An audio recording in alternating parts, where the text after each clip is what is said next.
What is up, guys? It is another day in Zanzibar. So yesterday we got up to scuba diving and we went to see the Spice Village. Today we're going to go and see one of the oldest parts of Zanzibar, Stone Town, which is apparently the main market area and it's been there for centuries. And then we're going to go on a sunset boat to see the sunset from the ocean, and apparently the horizon looks absolutely amazing. So that's what we've got planned today. Let's see if that happens and I'll keep you with me throughout. Guys, we are in Kaleli Square, which is the name of the square that I wanted to mention earlier. This is the center of Stone Town. So we've just heard from the guide that Stone Town has been around since the end of the 1600s. So before then it was a Portuguese colony, and then the Zanzibar people, the population of Zanzibar, asked the Omanis actually to come over and help them defeat the Portuguese. And then since then there's been a chop and change of rule. Apparently the Americans were here in the 1830s and this used to be their consulate, and then the British came a bit after that, and then the Zanzibar gained independence in '63. So apparently the whole of Stone Town is a bit of a snapshot throughout history, the buildings from each era. There are really narrow streets in Stone Town, and all the buildings you have to get special permission to even build on the front of these, because they are all protected by the government, because it was declared a heritage site, I think, in 2011. This is an example of a building being constructed. The scaffolding is all wood, the material is mud. I think it's pretty freshly laid, and I think they're building another shop here for someone, but it's in a completely archaic old style, just so it fits in with the rest of Stone Town.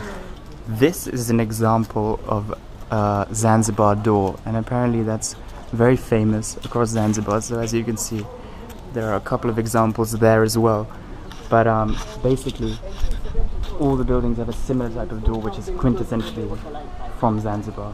You can see some of the apartment buildings behind me, but apparently no building here is less than 100 years old.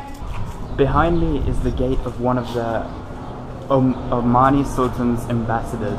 So when Oman took over this from the Portuguese, one of the ambassadors used to live behind me, and he was a famous trader. Now it's in a pretty bad condition, but you can see from all the ornate carvings and also the size of the place, it was a pretty special place before, and it was in the middle of Stone Town. So I'm not sure if you can make out, but over there it's written Dorman Long, Middlesbrough, England, and we're actually in the English Club. That's what it's called, and this is where English officers and personnel used to come while they were here, just to chill out. So it was just sort of a recreational club. So we're on the balcony of the English Club, and this is the view that they had. Not too shabby at all. So now we've entered another hotel, which was also built by the British, and a lot of the furniture that is here is a remnant from those times. This courtyard is actually an addition from the Omani rule when they were here, and so the British built around it. But this does remind me of it, like a Moroccan riad, where there's a courtyard in the middle with a fountain, and then the rooms on looking. This is how fires were put out back in the day, and there's still sand in it actually. But you would throw sand onto fire, and then a more modern substitute right there. We're walking down another typical narrow street in Stone Town. This is a really good example of a Zanzibar gate, and we're now entering a shopping area. You can even buy PlayStations in this shop. This is a snapshot of the market. You can see they're selling fruits, Chelsea shirts, artwork. So this is a Portuguese church that was made in 1872, right in the middle of Stone Town. This street actually that we just passed is called Portuguese Street because first of all, the Portuguese, a lot of them used to live here, but then a lot of Goans from India settled here, and this is the church that is still in use on Sundays, and it is the oldest church in East Africa as well. So as you can see in the distance, that's a minaret, and that's on the same street as this church. You can make free international calls from that phone apparently, which is obviously a bit sarcastic but pretty funny anyway. This is another square in the market. So behind me is one of the main streets of the market. really busy place, really noisy place. And they sell all sorts of things. So it turns out that about 60% of the houses that were here in Stone Town were confiscated by the government in 1964 when there was a socialist government. And it was only really recently when everyone got their property back.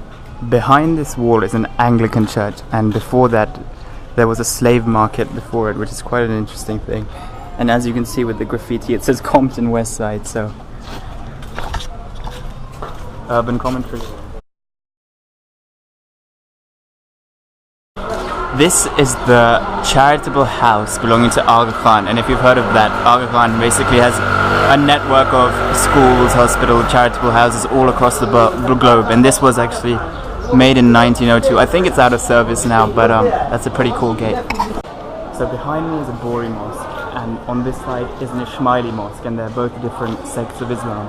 And we've seen a few examples of that across Stone Town, which is a really small area of temples, churches, mosques, right next to each other, and that's a really nice sign to see. And just through there is a Hindu temple, just yards away from where we saw the Bori and Ismaili mosque. All the latest shampoos you can buy from here, and some soap and cleaning material. Basically Stone Town has everything. Apologies to the vegetarians out there, but as you can see, those are goat skins which you can buy here. And that is, I think, the end of what they call the dry street, and now we're entering the exit of Stone Town. So just as we leave Stone Town, over there in that building is the meat and fish market, and the smell is really strong of all the sorts of fish that they catch, and then bring it to the market and sell. And then we're about to go through the spice area so we can leave Stone Town. All around me are the spice and fruit vendors selling all sorts of things, and they're pretty fresh because, as you saw yesterday, almost everything grows here in Zanzibar itself that they're selling here, and the smell is really strong because just on the other side of those windows is the meat and fish market. This is the old fort made by the Omanis when they were here, and this used to be the center of power for them in Zanzibar, and now it's just used as a recreational ground where they have big events. Tanzanite is a rare stone that can be found in Tanzania, and it's one of the most precious exports that they have in Zanzibar and Tanzania. This is the British consulate just outside Stone Town. Obviously not anymore, but it used to be. To the right of me is where they used to have important ceremonies back when the Omani Sultanate ruled over Zanzibar, and now it's completely devastated because of bad maintenance. But apparently there have been some investors who have bought it recently, and they are going to pay for renovation, so that's great. And it faces out onto the sea for a beautiful view. And this is the front promenade with all the marble stones and cannons, if you can see them, which were actually functioning back then, but now of course they're just there for decoration. Great question.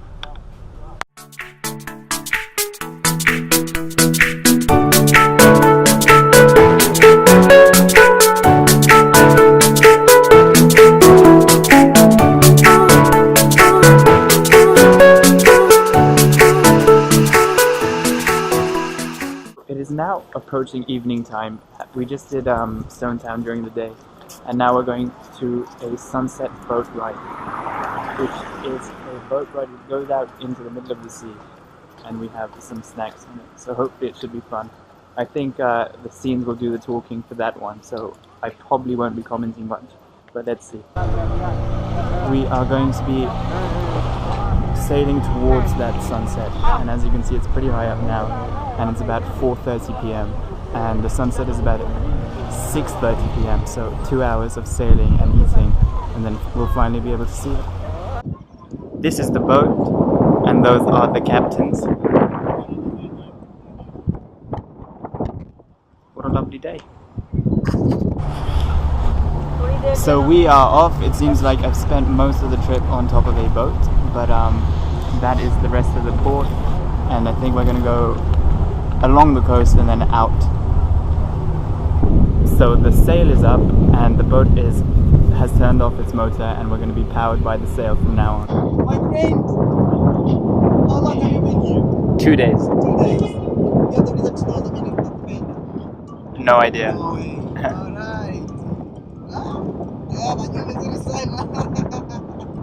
Alright, nakupenda means I love you. As our singer today will sing the beautiful song ya Laiti. Napenda basi kifani tofauti, sikutili moyoni, sikuwachi leo na kesho peponi. I love you. Nakupenda means I love you.